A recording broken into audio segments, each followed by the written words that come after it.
Hi guys, my name's Matt Winton. I'm a 2021 World Brewers Cup champion and I am a Stronghold ambassador. And today I'm going to go through a few of the reasons why I love to roast on the Stronghold and why I continue to roast on the Stronghold for my roastery, Rose Coffee Roasters, and for several Barista and Brewers Cup competitions. We're going to start roasting now. I've got some washed Ethiopian coffee and at the moment I've done some preheating settings, 175 degrees on the internal, which is an internal temperature probe. I've got the tower drum, which is more of like an environment around the drum, to be 165. It's a little bit cooler. These settings I like to use to start quite hot, and we're going to look for a little bit of a shorter roast, hopefully. My settings are quite high at the start, the hot air 9.5, halogen 9.5, and a good amount of bean agitation. And we're going to keep this fairly consistent through the roast and then drop it towards the end. First the halogen, then the hot air. So, the roaster's ready, I'm ready, you're ready, let's get started. So our green's loading. So some of the reasons why I like to roast this way, especially for my filter coffees, is this shorter roast that's getting a lot of expressiveness. I don't want to go too short, I don't want like a 5-minute roast, but I want something that's probably hitting around the 7 to 9 minute mark in this case. I found that roasting like this gives me quite a bright coffee, quite a lot of vibrancy, really clear flavors, but it's also not too heavy, it's not too sour, but somewhere balanced in the middle. Using quite a high energy in both the hot air and the halogen means that we can get a lot of intensity into the coffee, a lot of energy into the coffee, and then we're going to be able to control that later on in the roast process to get something that is not going to spike too much at first crack. So I'm going to start high and reduce it. I don't like to use any sort of soaking or anything like this. We're just going to get straight into it. On the Stronghold, I think that when we talk about controlling these sorts of variables, we can do it fairly easily, and I don't feel the need to do sort of a soak in this case. So I do like to play with the agitation a little bit, in particularly with more fermenty coffees.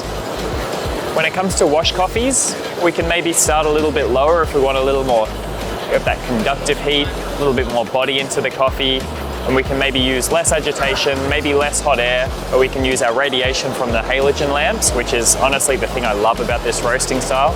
Being able to play with that halogen setting and decide when in the roast I want more of that energy. But for now, I'm going to use this setting 7 for the agitation. This is where I start almost all of my roasts at. If I'm doing an espresso roast, I might start a little bit lower, maybe on 6, and let it get a little bit more contact time with the surface of the drum, and then start to move it up afterwards. The way I see agitation on this machine is it's a little bit like airflow, a little bit, in that when we start to move around more, we have more channels for the air to come through, and we have more chances for the chaff and the smoke and anything to get released and come off and be removed through the cyclone inbuilt into the unit. By having a high agitation setting towards first crack, and at first crack, we end up being able to clear more smoke from the coffee, giving us a nice clean finish in the cup. So I'm pretty happy with how this roast is going. It's still coming up quite nicely. Hopefully we can get around a 8-minute roast, and I'm going to leave both of these settings quite high at the moment.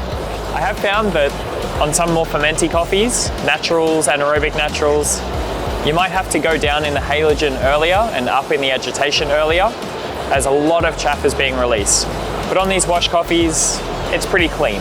We shouldn't have any problems with any issues of too much chaff accumulating in the drum and too much temperature, which potentially could cause a fire.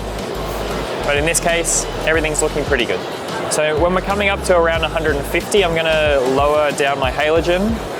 As I can see here that the beans are starting to get a little bit more orange, and we're going to slowly start to taper off in a minute about how we're going to be ending this roast.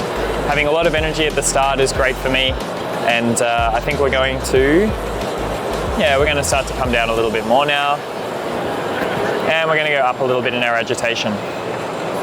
So now I can see that the coffee is getting thrown around a little bit more.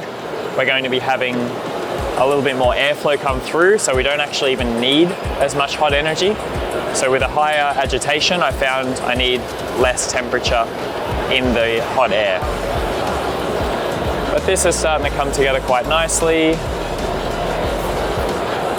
We're going to be looking for a crack probably around 170. So my philosophy or my approach to filter roast and espresso roast are quite different. I know some people like to do an omni roast of both, but for me, I found in my experience that having a filter roast, I do want a bit shorter. I do want it to be a little more explosive, and from the point of first crack to drop temperature, I only want maybe 3 or 4 degrees of increase in temperature. But for my espresso roasts, I need something quite different.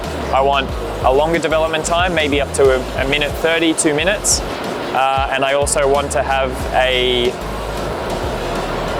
total degrees from first crack to dropping of maybe up around 7, 8 degrees. So it's a longer phase in development, but we also have a longer temperature as well, a hotter temperature. If you do an espresso roast as a filter, you're going to get something that does have these roasty notes, which I'm not a fan of. And if you do a filter roast as espresso, it's going to be really hard to control, and it's going to be a little bit more sour. So I like to use the Stronghold's features to make different profiles for espresso and filter. But in this case, it's very much filter focused. So we're approaching first crack here. My hot air is dropping down, so I'm comfortable to leave that as it is for the moment. I'm going to go up in my agitation as we're approaching first crack, and maybe down a little bit in my hot air. Let's have a look how it's going to be. But it's looking good. It's looking quite nice. So I'm going to listen in here for first crack. Here we are. All right, so we're going to mark that now. We're at 752, 171 degrees. So I'm going to look to go my agitation up now, my hot air down again, just to try and taper it out a little bit. And I think I'm going to drop this one at around 8 minutes 30, and hopefully it's going to be not too much hotter than 174 degrees. If I can reach that, then I'm pretty happy. Yeah, that's going to be good now. So the result is something that's quite a light roast, but I didn't catch the full time, 8:27, so around 8 minutes 30. We're not all the way to 8 minutes, we're not all the way past 10 minutes, we're somewhere in the middle there. This should be nice and balanced, should be quite bright, quite expressive. I'm sure this coffee has a lot of floral notes, which is going to be kept, and it's not going to be too roasty as well. So we're going to have something that's quite well developed, but not so developed that it's sort of losing other flavors, losing other properties. It keeps a lot of this brightness, and that's what I love in filter coffee, that's what I love in specialty coffee, and I'm pretty happy with how this went. And for me, working on the Stronghold means that I can modulate and tune all of these characteristics by playing with radiation, playing with conduction, playing with convection. I can monitor everything that I need to, and I can just do the things that I want to do in the coffee thanks to this machine. If I didn't have this control, I just wouldn't be able to do it. So here's my roast, 8 minutes 30 basically, 174 degrees in the end, so it's only about a 3-degree rise after first crack, and everything here is looking pretty good. This is how I roast most of my coffees for Rose Coffee Roasters as well, and this is how I would roast some filter coffees, competition for brewing at home. Everything's pretty much like this, but we just change our settings a little bit to accommodate for different styles of coffee. So I hope this has been helpful. My name's Matt Winton, and I hope you have a great day.